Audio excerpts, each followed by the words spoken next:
The share, as usual, is sponsored by the first family in memory of Elisheva bat Sima bat Zalman Zechuna Livracha.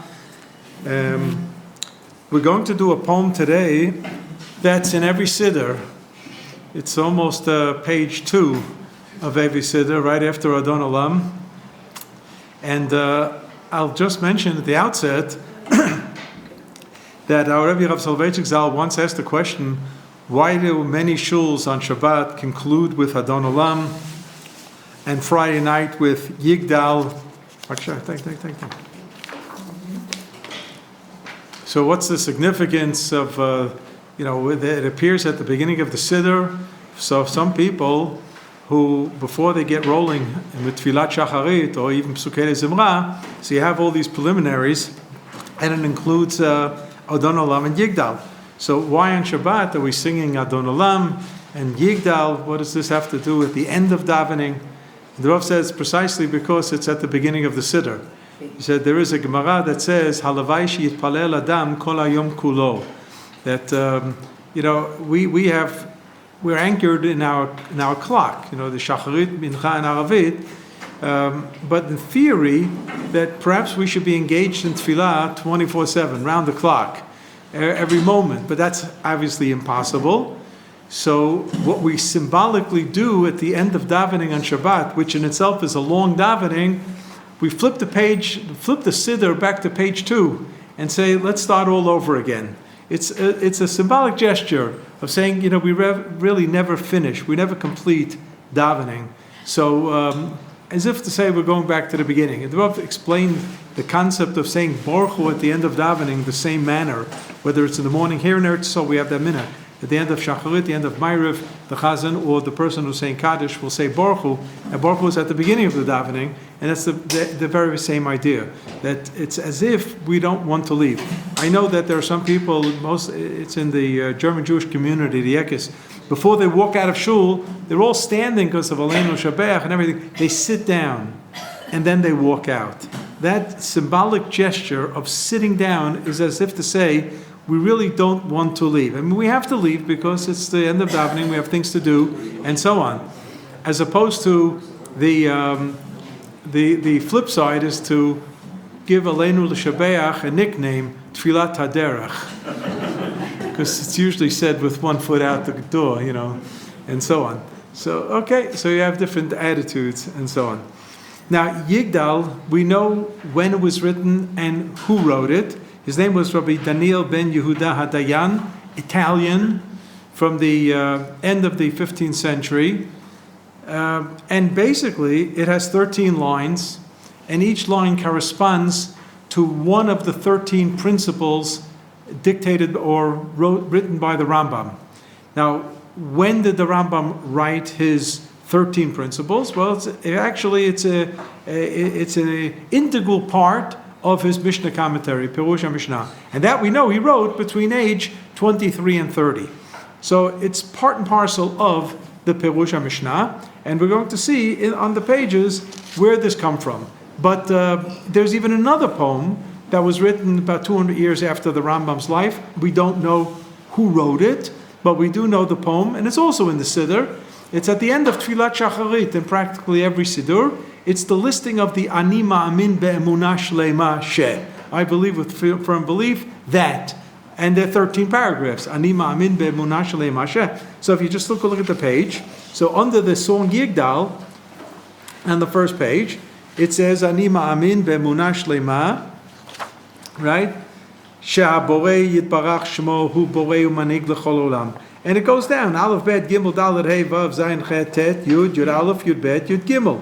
So if you look at Yud Bet towards the bottom of the page, it's most probably the most famous. Ani ma'amin be'emunah shleima be'biat HaMashiach v'af al pi she'yitmamea im kol zeh achakeh lo b'chol yom sheyavo.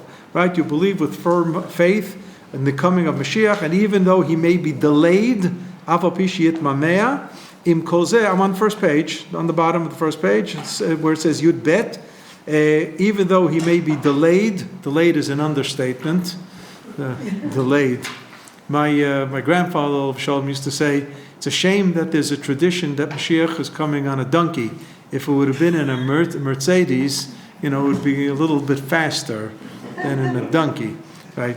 The Maharalmi Prague, 16th century Maharalmi Prague, 17th century, says that the Chamor mentioned Veroch Ani Rochev al Chamor as from Tanakh, as being a reference to Melech HaMashiach arriving, that Chamor comes from the word Chomriut, which means the material world, that there's no absolute tradition at all that the Mashiach will come through the agency of miracles, that there'll be some supernatural event that will usher in the coming of Mashiach.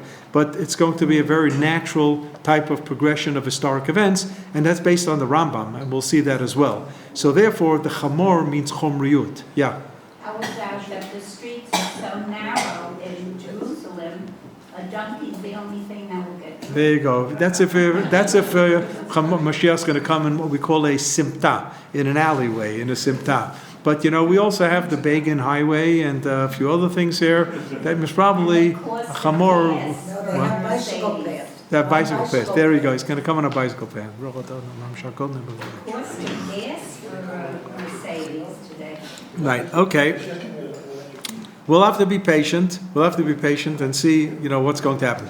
But if you flip the page to before we get to the Yigdal, and just look at what I have here as source number 1. Right, it's on the second side of the first page. It says Mishnah Masechet Sanhedrin. Mishnah Masechet Sanhedrin, Perek Yud, Mishnah Aleph. This Mishnah is also very famous because it made it to the Siddur. And any Mishnah that makes it to the Siddur is by definition famous. Like I always ask people, what was the first Mishnah that they've studied in their lives? And many people say Pirkei Avot, because that made it to the Siddur, Mishnah Avot, and so on. So is this Mishnah as an introduction to Pirkei Avot. Kol Yisrael yesh lehem chelek le'olam haba. Every Jew is born with a reserved portion in Olam Haba. We're going to have to see what Olam Haba is. We're going to try to see it through the 13 principles of the Rambam as envisioned by these poets. So you have this introductory Mishnah that the tradition has it that we say it before Pirkei Avot. And one of the reasons is because it's a little shocking to learn that there are some people who forfeit and lose their right to Olam Haba. So it's nice to know that up front we actually have a reserved portion in Olam Haba, as it says, "Va'amech kulam tzadikim la'olam yushu aretz netza mata'ai ma'aseh yadai litpa'er." That Am Yisrael is a nation who the bottom line is at least potentially tzadikim, but even the Mishnah admits ve'elu she'ein lehem chelek l'olam haba, and there are those who have lost their section of Olam Haba, and the whole parak continues with a long list, a celebrated list of individuals and groupings of people who have lost their Olam Haba. And I'll just say about non-Jews, Gentile world, the Goyim of the world, they're not born with Olam Haba, but the Rambam believes that they can earn it. A non-Jew can earn a section of Olam Haba, and that is by accepting the 7 mitzvot of Bnei Noach. And one of them is the acceptance of monotheism, of one God, the complete rejection of idolatry in every phase of idolatry, and living a decent moral life, against against stealing and against adultery, living a moral, decent life, and believing that this is all from HaKadosh Baruch Hu. The non-Jew will receive also a portion of Olam Haba. But a Jew is born into it. Kol Yisrael yesh lehem chelek l'olam haba. And because this Mishnah talks about Olam Haba and talks about somebody who denies various things about Torah, kofer b'Torah, the Rambam feels obliged at this juncture in his Mishnah commentary, which is, as the name says, Mishnah commentary, to sometimes be expansive and digress from the purpose of the book and include into his Mishnah commentary what I call a book within a book. He does it several times over. In his explanation of his commentary to Pirkei Avot, Masechet Avot, he writes a book as an introduction called the 8 chapters, Shmona Prakim. So you do have introductory material in the Mishnah commentary that he apologizes And he says, I'm going to digress at this point because I feel this is very important. And if you look at source number 2, here's the digression. Ra'iti ledaber kan, I saw fit at this juncture in the book to write about al yesodot rabim be'emunot gedolei ha'erech ma'od, to write about fundamentals of our belief, and this will have great value. In other words, the Rambam saying, look, I know I'm writing the commentary to Mishnah, and I know you want to move on to the next Mishnah and the next Mishnah, but just be patient. I have a few things of great importance to write, and it wouldn't hurt if you would read it. And he goes on, before he even gets to the 13 principles, to tell us things about Olam Haba, about Yemot HaMashiach, about Tchiyat HaMeitim, the era when people are going to rise from the grave, and what all this means, and so on. And then he finally gets to the point, and he says, "Umimasha ra'ui she'askir kan," what's fitting and appropriate that I should mention here, "V'zeu hamakom hayoter ra'ui la'askiram." The Rambam is ramming home the point that, just trust me, I think this is just a great opportunity to talk about this, so bear with me, and I'm going to be very expansive. She'ikarei toratenu haTorah, the most fundamentals of our pure Torah, v'yisodoteha, and its foundations, shlosh esrei yisodot. There are 13 such fundamental ideas. And he's going to go on to enumerate them, and we'll get to them in just a moment. But I have here a quote from Rav Yitzchak Shilat. Rav Yitzchak Shilat, I have a great zchut of being acquainted with him. I actually taught one of his sons in my yeshiva in Chashmonaim. He is today, currently, one of the Roshei Yeshiva at the Hesder Yeshiva in Ma'ale Adumim. It's known as Birkat Moshe. Those of you turning the clock back to Flatbush. Remember Flatbush? That's a neighborhood in Brooklyn, right? A lot of Jews live there. In the early 1970s, there was a tragic car accident on Ocean Parkway. We're on a Shabbat afternoon. Remember this? That's right. Gershombaums and things. There was a husband and a wife. 3 people of the family were killed. Her name was Bracha. That was a Hebrew name. And the man's name was Morris Gerstenbaum. Anyway, the Flatbush Mizrahi took upon itself a project to underwrite the new Yeshivat Hesder that had just opened up in Ma'ale Adumim, and they called it Birkat Moshe. The Birkat was the Bracha, and the Moshe was Moshe, and this yeshiva was named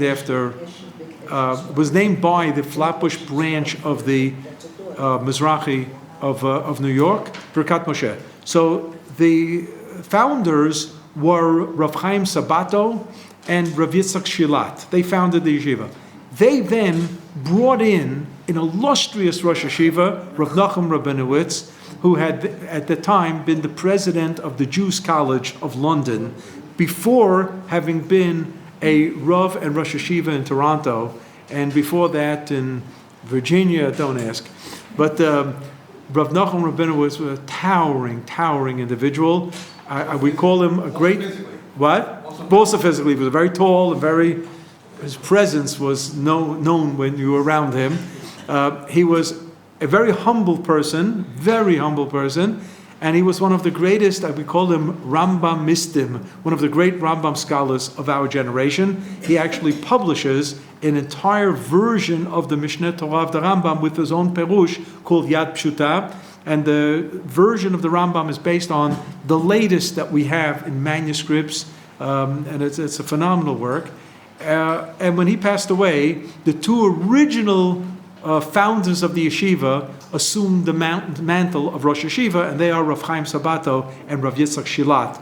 No small Rambamist in his own right, who also publishes his own edition of Mishneh Torah of the Rambam, and he also publishes Rambam's introductions and Rambam's letters, and he's out there with being phenomenally important. So in his book called Hakdamot to the Rambam, and one of the reasons that I have it at home is because Rav Shilat gave it to me as a gift when he asked me for a copy of my doctoral dissertation on the Rambam. So it was a Hamachlef Para B'Chamor. And he was the stronger one, not me, believe me. So in the Hakdamot of the Rambam to Mishnah, he talks about the three introductions of part of Perush Mishnah. One is the general introduction to Shas of the Rambam. One is the introduction to Pirkei Avot, the 8 chapters, Shemona Prakim, and one is the introduction to the chapter Kol Yisrael Yesh Lehem Chelek L'Olam Haba. So it's called the Hakdama to Perek Chelek, and that's what we're going to do and see the poems of the Ani Ma'amin and the poem of Yigdal and how they follow the Rambam's 13 ikronot, that is his principles of Jewish foundations. And Rav Shilad writes as follows. He divides the 13 into 3 different categories. Hakvutza Rishona, the first grouping, which is Aleph to Hey, from 1 to 5, Oseket b'mitziut Hashem v'achduto, with the existence of God and His unity. That's going to be the first 5. The second grouping, Kvutza Shniya, is going to be Vav to 10. That is number 6 to number 9. Oseket ba Torah min hashamayim, with the notion of Torah being revealed from a Kadosh Baruch Hu. And the third grouping, Vakvutza Shlishit, from Yud to Yud Gimel, from number 10 to number 13, Binyanei Hashgacha Uschar Va'onesh, providence, divine providence, and reward and punishment. So he's got here basically 13, which breaks down really to 3 groupings, or I'd say it the other way around. 3 groupings which expand to 13. And the truth is, Rav Shelat didn't have to think a lot in terms of the grouping of the 3 groupings headings that he has here for all 13, because there was a book that was written about 200 years after the Rambam. His name was Rabbi Yosef Elbo from Spain, and he has a book called Sefer HaIkarim. This book talks about the basics of Judaism, and guess what? It divides into 3 chapters. The first, the second, the third are exactly what Rav Shilat writes here, that if we can somehow summarize the Rambam's 13, we can break it down to 3 units. So the 3 units are precisely the Rambam's, Rav Yosef Elbo's division. So Rav Yosef Elbo is not challenging the Rambam by saying there are only 3 and not 13. It's just that the Rambam expands the 3 into 13. And if you take a look of source number 4, and this is a thought that I saw by Rav Shilat as well, the Rambam in the Laws of Isurei Biyah Perek Yudalid, where here the Rambam is talking about conversion. How does a convert come to become Jewish? So there's a process, and there's a teaching syllabus, the syllabus of what you teach a potential or candidate for conversion. And it's not Kol HaTorah Kula. You can't teach a convert the entire Torah and then test them and say, you know what? Study all of Torah and come back when you're finished, and then I'm going to give you an examination, give you a test. Because then no convert would ever be ready to take the test. How can you do that? Can you sincerely ask a goy to study Kol HaTorah Kula, which in all likelihood hardly a Jew has ever covered the syllabus, and here you're going to have a goy learn Kol HaTorah Kula. So the Rambam understands that, and he says this is what you have to teach a non-Jew after you do a certain preliminary, and the Rambam says the preliminary is a crash course in Jewish history.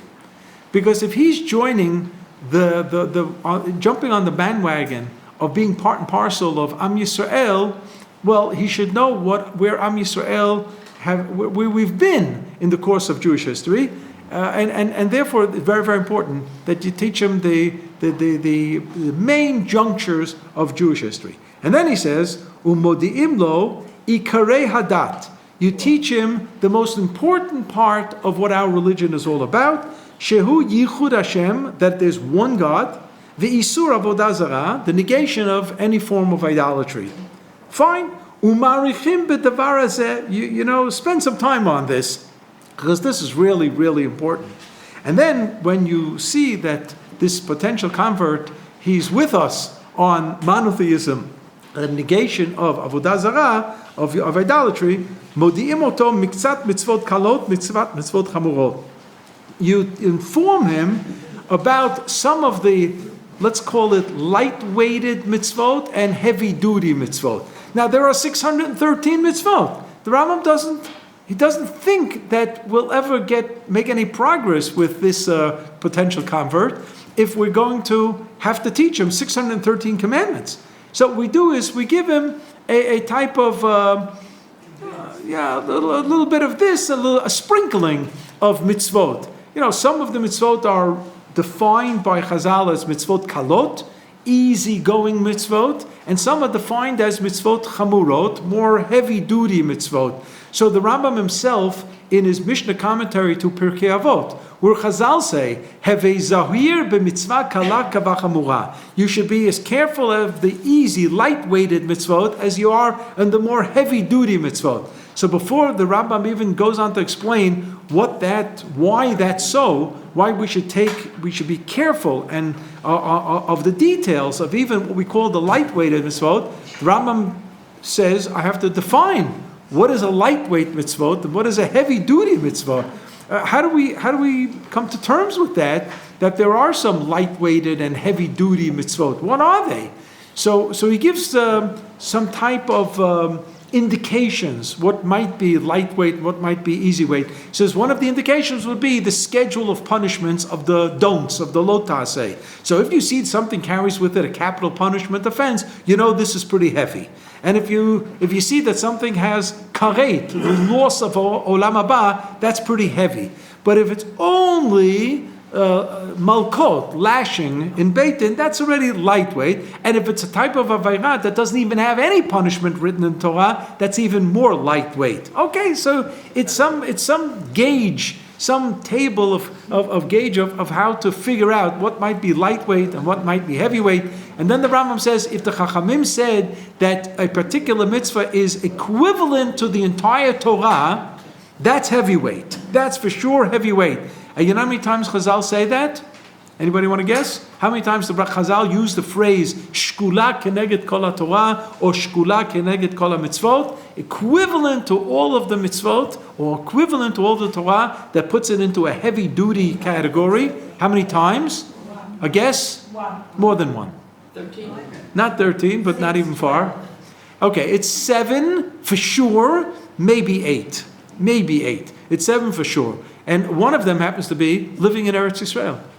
Yeshivat Eretz Yisrael, shkula keneged kol Torah. So it's a heavy-duty mitzvah, right? I talk about this when I'm in Chutz La'aretz. It's a lot. Right.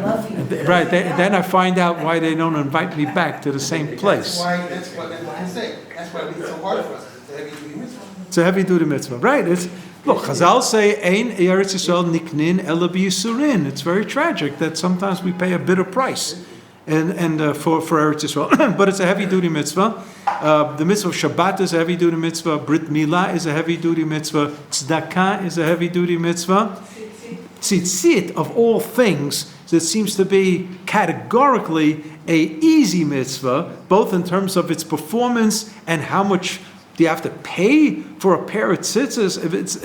It's within realm of everybody's financial budget, and it doesn't. You wear it. You don't even know that you're wearing tzitzit.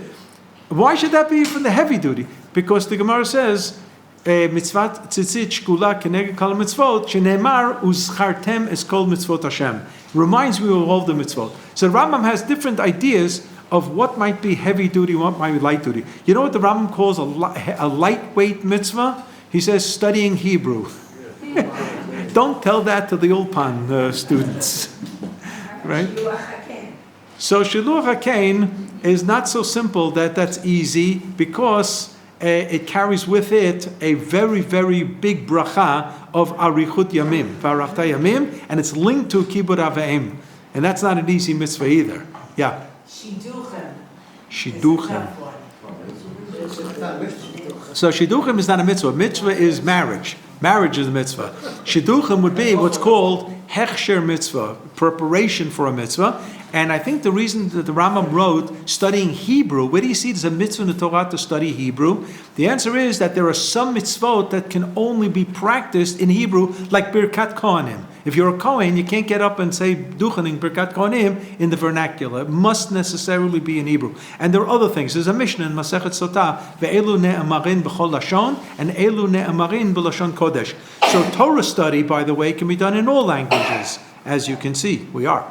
And brachot and tefillah can be in all languages, but there are certain things that can only be in Hebrew. And therefore, with the absence of Hebrew, you're really not able to perform some mitzvot. And even tefillah and Torah study, it's preferable in Hebrew. So there's no question that study of Hebrew is in preparation for upgrading other mitzvot. So you have the idea of giving the potential convert a little bit of a tasting of some of the mitzvot kalot, mitzvot kamorot, and then the Rambam says, "Ve'ein marichin b'davazah." Don't spend a lot of time on this, because you're going to turn him off when he's going to start hearing how many mitzvot there are. This is going to be very discouraging. But then he says, "Umodi'in oto avon." You teach him about the sin of leket, shikha, and peyah, and maaser sheni. These have to do with mitzvot of giving.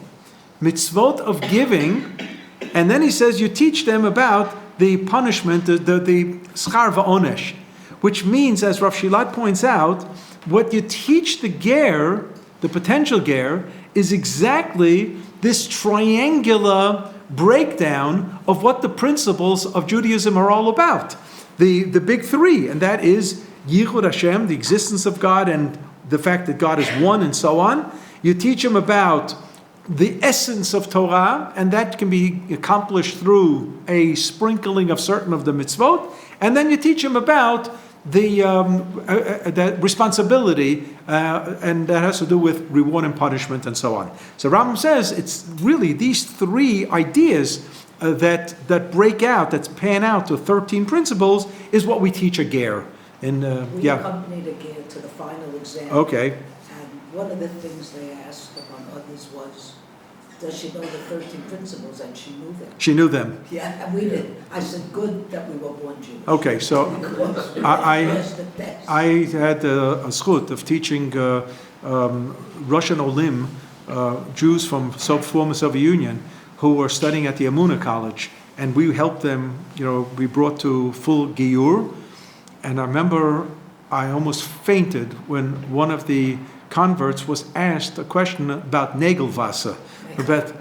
And she didn't know all the details, and they told her to come back in 6 months. It was horrible. It was horrible. There's a Beit Din then in Ashdod, I don't know if it exists today, that prided itself by saying, we're not going to have one ger pass our Beit Din. And it's terrible, absolutely terrible. That it's called Inui Hadin, the idea that potential ger studies, and you're not there to trip them up. You're not there to trip them up. You're there to encourage them and guide them and so on. I thought we discouraged them. What? I thought you discouraged No, the discouraging happens at the very beginning of the process by trying to scare the wits out of the person, saying, look, have you ever studied Jewish history? You must probably not interested in this. And you talk about certain of the difficulties that we've gone through in history. But then, when the potential ger says, afal pichein, nevertheless, I would like to continue, at that point, you encourage. You don't discourage. And I was only at the very, very initial stage, just to try to weed out people who want to jump on the bandwagon for reasons that are not sincere. You try to scare the wits out of the people and suggest that maybe this is not for you. But once you're convinced that the person is sincere, then you encourage the person. Yeah. My granddaughter served in the unit which does giyurim There you go. in the army for soldiers who were not born In the Jewish. process, right. And they decided they want to go through the process of giyur. Right. And she told me that at least 50% of those who start drop out. Okay, they drop out. For whatever reasons, they drop out. But I can tell you, the framework in the army, what's the name of the word? Nativ. The Nativ program is most probably the most encouraging program possibility for a ger in this country. And we know that many of the Olim Chadashim who came in the 90s, and some with small families, and now their kids are army age, and they're finding out that they're not Jewish because, for whatever reasons, the mother wasn't Jewish, and so on. They were able to come into the country because of Chok HaShvut, the law of return. But it's a wonderful program that they try to get the kids to become halachically Jewish. Right. Okay, so with this brief introduction, let's just look at source number 5, and then we'll go back to Yigdal. So source number 5 is Hayesod Harishon. Hayesod Harishon, the first fundamental. And in parenthesis, I have the word leha'amin. And I'll tell you in a moment why I have that in parenthesis. And that parenthesis word, leha'amin, brought about the poem, the second poem, Ani Ma'amin, Be'emunah Shlema. So all 13, as found in the Siddur after Aleinu, the 13 principles of the Rambam, which the Rambam never wrote the Ani Ma'amins, it's an unknown authorship. We don't know who wrote it. But we know that it's about 200 years after the Rambam. Ani Ma'amin Be'emunah Shlema She. So whenever we're talking about the Rambam's Mishnah commentary, we have to be aware of the fact that the Rambam didn't write it in Hebrew. Rambam wrote the Mishnah Torah, the codes, in Hebrew, in the language of the Mishnah. But most of his other writings are written in Judeo-Arabic. Now, Judeo-Arabic is not the Arabic that you'd hear today on the street in Mizrach Yerushalayim. Judeo-Arabic is a literary language. Just as we have in many languages, you have the language that people speak on the street, and then there's the more formal language. If you go to Switzerland, on the street you're going to hear Schweizerdeutsch. That's a dialect of German. That's not proper German, but it's a dialect, and that's the language of the street, Schweizerdeutsch. When I was there, I never wanted to learn that language, Schweizerdeutsch. But German is the official language of the media, when people make speeches, so they speak German, Beseda. So you even have in English, you have a more literary, and then you have the spoken. Somebody asked me, are you planning to translate your book on the conversations with the Rav? I said, it's already in translation. I said, really? I wrote it in Brooklynese, and Rabbi David Shapiro translated it to Brookline English. That's a different language. Brookline, Boston English is a much higher level of English than what I grew up in Brooklyn, right? Brooklynese. Brooklynese it has morphed into a new language called Yeshivish, which is the language of many yeshivot in America, which is bad English with Yiddish-isms thrown in, Gemara language integrated, and then somebody's supposed to understand it. And then some people write books in Yiddish, in Yeshivish. Somebody actually wrote a dictionary for Yeshivish. And I have home a authentic translation of Lincoln's Gettysburg Address to Yeshivish. And it's an absolute panic. Because do you remember the last lines of the Gettysburg Address, where Lincoln says, for the people, of the people, and by the people? So it's translated into Yeshivish as, by the oilam, and by the oilam. By the oilam, yeah, by the oilam. This is... had a translation of the Constitution. Yeah. The Declaration. In Yeshivish. No? Into Yiddish. Into Yiddish even. Okay, fine. Beseda. That could be funny also. But Yeshivish is even better. Because they think it's English. That's the thing. They think it's They English. also have a bit of an accent. Okay, right. Many American-born. Oh, yeah. guys Oh, yeah. have an accent, That's European accent. When I was asked once by YU many years ago to speak before the Smicha students about possibilities, professional possibilities here in Israel, in the rabbinate and in Jewish education. So I sat with Rabbi Lam, Zechron Lebracha, afterwards, the president of the yeshiva, and he asked me, what did you tell them? I told them, for first and foremost, they should learn Hebrew, because this is their... So Rabbi Lam said, did you tell them they should also learn some English? Never. Gone are the days of the orators. Right, gone are the days. So you have the idea of Judeo-Arabic. Judeo-Arabic was actually the Rambam's quote-unquote Yiddish. What does that mean? So when we say Yiddish, we mean a dialect of German that Jews have used from the 15th, 16th century until today. You can very clearly detect from somebody's Yiddish if the person's background was Germany, Hungary, Poland, or Lithuania. Just listen to their Yiddish, and you can hear it. First of all, in the intonation, in some of the words, that some local words and idioms that infiltrate into the local Yiddish. That simply means that we didn't want to speak Goyish. We didn't want to speak the language of the land. And this goes back to the Midrash of Am Yisrael in Mitzrayim, Shelo Shinu et Lashonam. They didn't change their language, so they didn't speak local Egyptian. They still spoke Ivrit, they spoke Hebrew. And although people, since the days of Bai Cheney, haven't spoken Hebrew, but they didn't want to speak Goyish either. They didn't want to speak the language.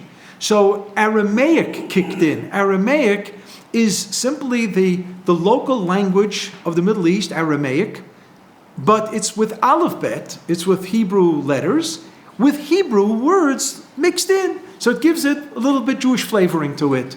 So that's Aramaic. And there's a difference between the Aramaic of the Talmud Bavli, the Babylonian Talmud, and the Aramaic of the Eretz Yisrael Talmud, the Talmud Yerushalmi. Just like there's a difference between the Yiddish of the Polish Jew and the Yiddish of the Lithuanian Jew. So you have differences, sometimes in the spelling, sometimes in the word, and so on. Beseda, so this is something that was natural and it's known. And after we finished with Aramaic, and we've been speaking Aramaic, by the way, from the days of the end of Tanakh.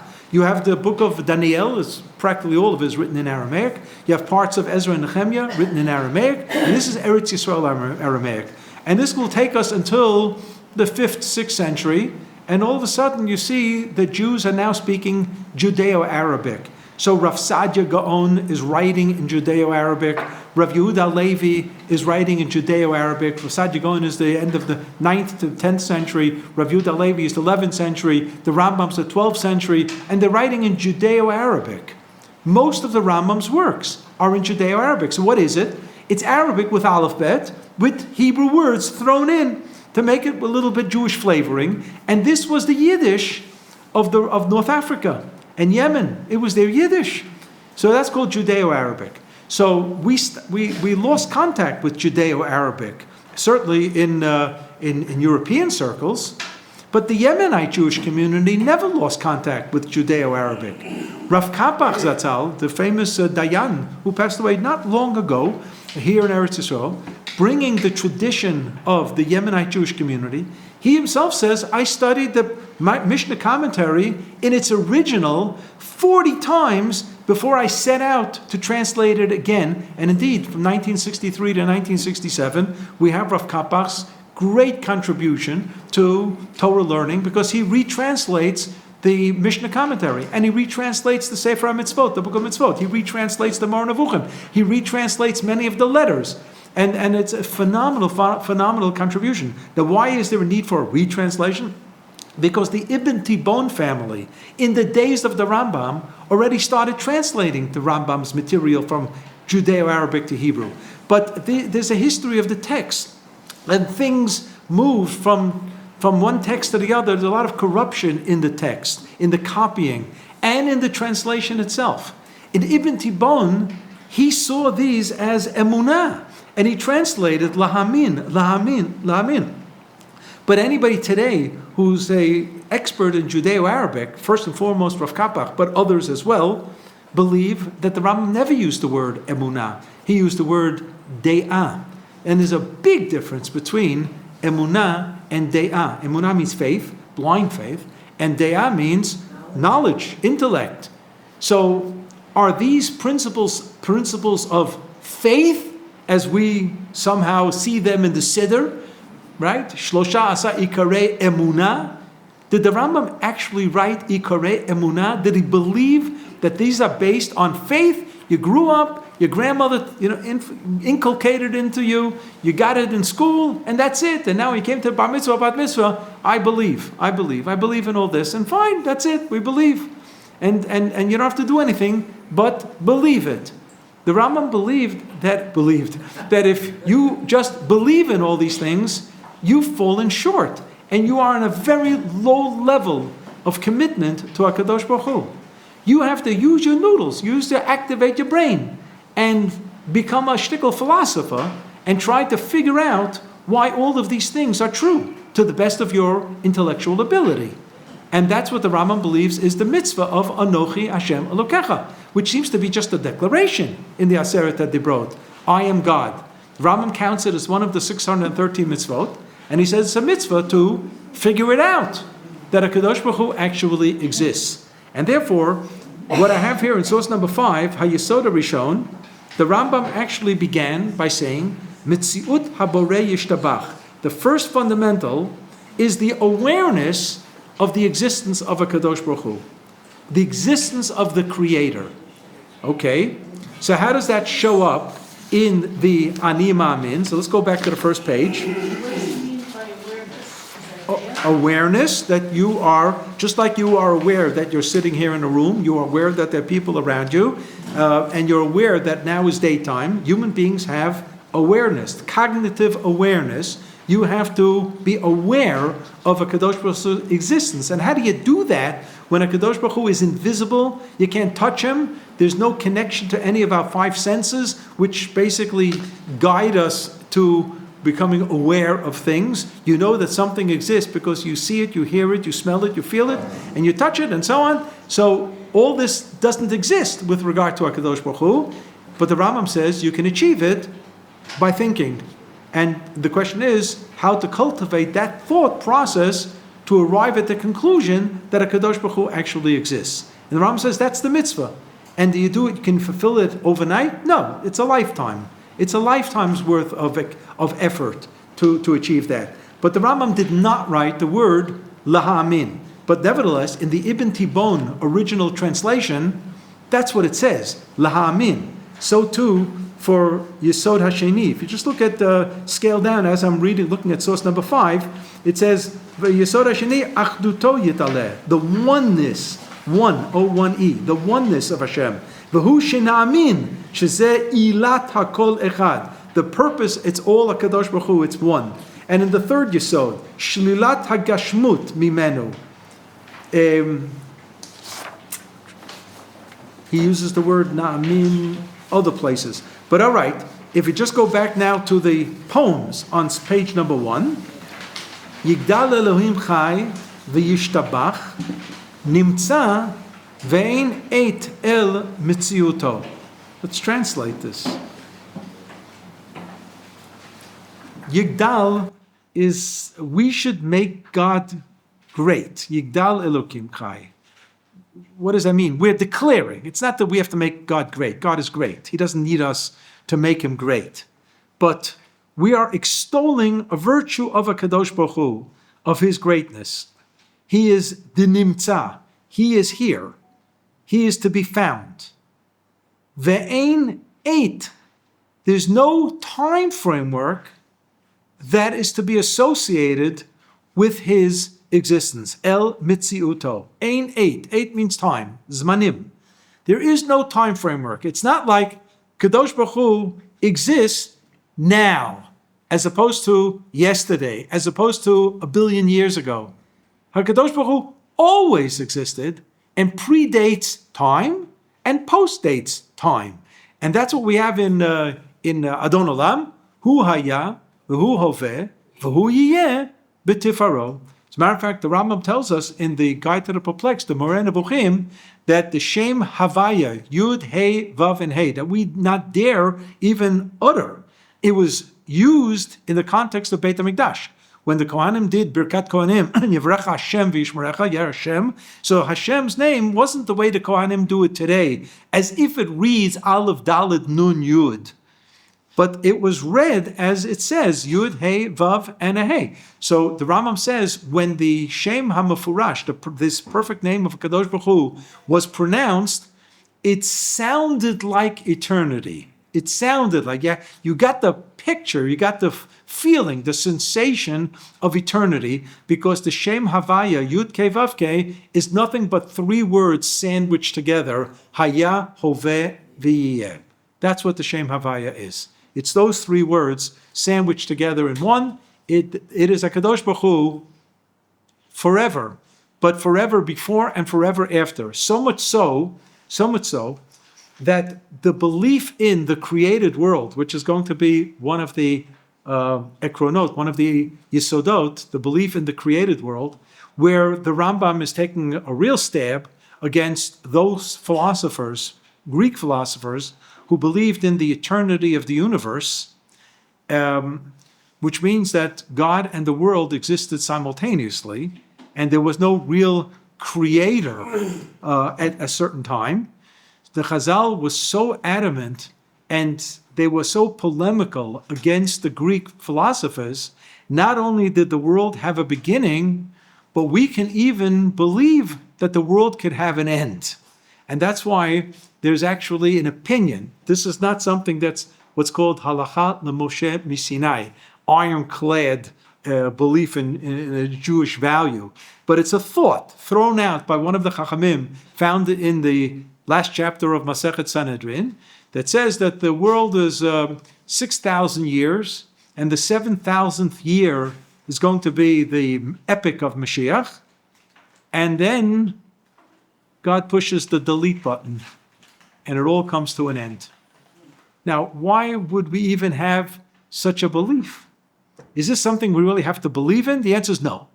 We don't have to believe that. It's an opinion by one of the Chachamim that the Mashiach era must necessarily come by the end of the 6,000 years. It can come earlier. It can definitely come before the end of 6,000 years. But if it doesn't come by the end of 6,000 years, it's going to happen automatically. It's going to happen. And it's going to last for 1,000 years. And then, poof, it ends. Why poof and it ends? So I once heard from one of my great teachers at YU, Rabbi Professor Meir Hershkowitz, Zechron Livracha. He said this was Chazal's attempt to undermine the Greek philosophers who believed that the world is eternal, concurrent with God. And we wanted to say, not only is the world not concurrent at the beginning, but it's not concurrent with God even at the end. It can have an end. It can potentially have an end. And you know that there are all kinds of traditions mentioned in the Zohar that we are the seventh world, that there was a first world and a second world and a third world. And we're the sixth world, we're the seventh world, which means God put an end to worlds, which according to the Kabbalists, it's already happened. Push the delete button, it has happened already. And God can start all over should he choose to start all over. So again, that's why I'm placing it in should he choose to start all over. He could. He could. That doesn't mean he's going to do it. That does not mean that he's going to do it. Let's say the Ramban, who's a Kabbalist also, looked at the 6 days of creation and said that the word kivo shavat mikol melachto asher bara Elokim la'asot. What is la'asot? It's a battle plan of 6,000 years of the existence of the world, where each day of creation reflects a millennium. And then he goes on to explain it. What you see in day one of creation, what the first 1,000 years was all about, and the second millennium, and so on. And the end of the sixth millennium is going to be Shabbat. And Shabbat is going to be Yemot HaMashiach, Yom Shekulo Shabbat U'Mnucha L'Chayei Olamim. And the Ramban, knowing fully well that he's living in the beginning of the sixth millennium, and it's going to be another few hundred years until he sees Mashiach, so he does something very, very interesting. Like kind of whips out a halacha of miktzat hayom kikulo. You know, people shalom nidam from tzarot, but on the seventh day of Shiva, people don't complete the day of Shiva, but the Shiva culminates in the morning after the first hour, right? The Shiva people get up from Shiva because of miktzat hayom kikulo. The part of the day is like tantamount the whole day. And the Ramban says he thinks that he may see Yemot HaMashiach, even though he knows he's not going to live 750, 800 years. He knows that. But the 6,000th year, can end early. It can be shortened, can be abbreviated. Miktzat hayom kikulo. That's, very, very wishful thinking on his part, and it didn't happen. He died a long time ago. But nevertheless, the idea that 6,000 years. So how many years are we to the end of the 6,000 years? Let's bring this up. How many years are we? 70. Right? So we are, I mean, why do we have to think? You don't have to think anymore. You have, 215 years. okay. So today is 5,785, Tafshin Pei, and we subtract it and you get 215 years. So we have Einstein is sitting right here. Look at that. You don't even need a calculator. I have to tell you, Isaac Asimov, I read science fiction. Okay. He wrote a book Yeah. about God disappearing at the end. There you go. Okay, see, it's Apocryphus. The sixth millennium. There you go. God disappearing. Okay. So it's a nice book. Isn't it? Right. So 215 years. How many of us are going to be around in 215 years? I expect to live. You expect to live? See, we have an optimist here. Okay, good. So I'm going to make this very optimistic. Again, quoting Rav Professor Meir Hershkowitz, who Zichron Livracha, who I actually learned so much from. He brought to our attention an article by Rabbi Shimon Schwab. So do you remember, Rabbi Shimon Schwab? Those of you who grew up in the Washington Heights neighborhood, he was the successor to Rabbi Yosef Breuer, Zichron Livracha, of the Breuer's community, famous Breuer's community, transplanted Frankfurt upon Bennett Avenue, in where they still speak German, right? Okay, so Rav Breuer, it turned 65, which in the United States, that's like retirement age, but he wasn't planning to retire. But they felt that there was a need to bring in an associate rabbi, which some shuls will do. And they invited a young Rav, he was 34 years old, from Baltimore, who had gone back before the war to Mir and studied in Mir, in the town of Mir in Belarus, which becomes the Mir Yeshiva later. So, and he comes back to the States. This is all pre-Shoah. So he's invited to become Rabbi Breuer's associate rabbi, and he makes a cheshbon, he makes a calculation. How long is Rabbi Breuer going to be the rabbi there? Another 5 years. At 70, he's going to be, before 40 years old, the rabbiner, the grand rabbiner of this great gemeinde, this great community called the Breuer's community. Except that nobody told Rabbi Schwab that Rabbi Breuer is going on to live to age 99 and function till age 99 as the rabbiner, the chief rabbi of the community. And the time Rav Schwab becomes the official rabbi, he's already collecting Social Security by 2 years. He's 67 years old. He stayed. He stayed for a few more years. Yeah, he became the Rav finally. But okay. I heard Rabbi Breuer say a shir in Mishnayot between Mincha and Ma'ariv. My grandfather Shalom took me there once in a weekday. He was 98 years old. And he spoke German, gave the shir and the Mishnah and Masechet Gittin in German. I couldn't understand what he was saying, but because he didn't have a voice, power any longer. But it was still to hear Rav Breuer, and I heard him. So Rav Schwab was honored to write an article in a festschrift. Festschrift means a Sefer HaYovel, a type of Jubilee volume in honor of Rav Breuer's 75th birthday. So, of course, Rav Schwab thought that Rav Breuer was going to announce his retirement at that time, which he didn't. And but nevertheless, the article is called The Comparative Calendar. Very, very important article, where he discusses the problem of the Bayit Sheni era, Second Temple era, where we're a little bit at a loss. We're a little bit at a loss because we have historic data that cannot be challenged. When was the end of the Babylonian era? When was the destruction of first Beit HaMikdash? When was the Persian era? When was the Greek era? And when was the Roman era? You can't ignore, it's not just opening up the Britannica. I mean, there is archaeological evidence, there's historic data of how long each one existed. And if you open up a general history book, you see that the first Beit HaMikdash was destroyed in the year 586 before the Common Era. And then you have to take 70 years between the first and second Beit HaMikdash. That means the second Beit HaMikdash already gets going in the year 516 before the Common Era. It's also common knowledge that the second Beit HaMikdash was destroyed in the year 70, maybe 68. A little bit of a 2-year discrepancy, but that's already small change, 70 of the Common Era. That means, if that's true, then the second Beit HaMikdash stood for 516 plus 70 years, which is 586 years. Maybe 505 years. Okay, 585 years. But you know, the Gemara tells us that the second Beit HaMikdash stood for 420 years, not 585 years.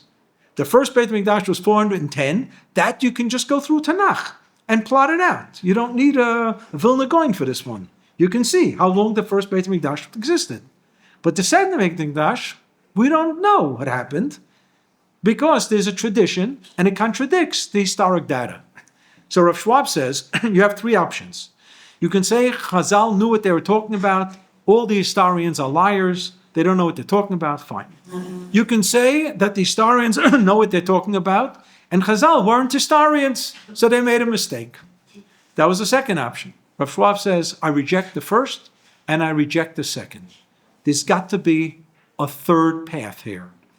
And his third path is that the building of Beit HaMikdash stood for 586 years. It functioned as a Beit HaMikdash for only 420 years, and that there's some sources to show that Beit HaMikdash was out of commission here and there, and that there were dark ages in the Persian era that Chazal deliberately blotted out from our history books. It's a phenomenal charge to suggest this. And he says that they did it because and he says exactly how many years were blotted out, 165 years of the Greek era. And it was done in order to protect the book of Daniel from allowing us to perhaps figure out when Mashiach's going to come, to distort some of the numbers there in the book of Daniel. It's a phenomenal, phenomenal thing. Because if you take Rav Schwab's answer, resolution, then if you take today the 57, if you take today 5785, and you 5785, and you add on the 215 years that are missing, but now take off, you're going to have to add 165 years, these blank years. This is going to bring you to about 50 years. We are 50 years from the year 6000. That's all it is. Not 215 years. That means maybe some of us here may not make it, but our grandchildren, our great-grandchildren are going to make it. And that's within grasp. So think about that. Think about that, about this. So we got onto this because of... This was important. This was important because of Mashiach. Because of Mashiach. We'll continue this next. Please bring these pages next week. And if you don't, hand them back to me. And I'm going to bring them next week. And I think that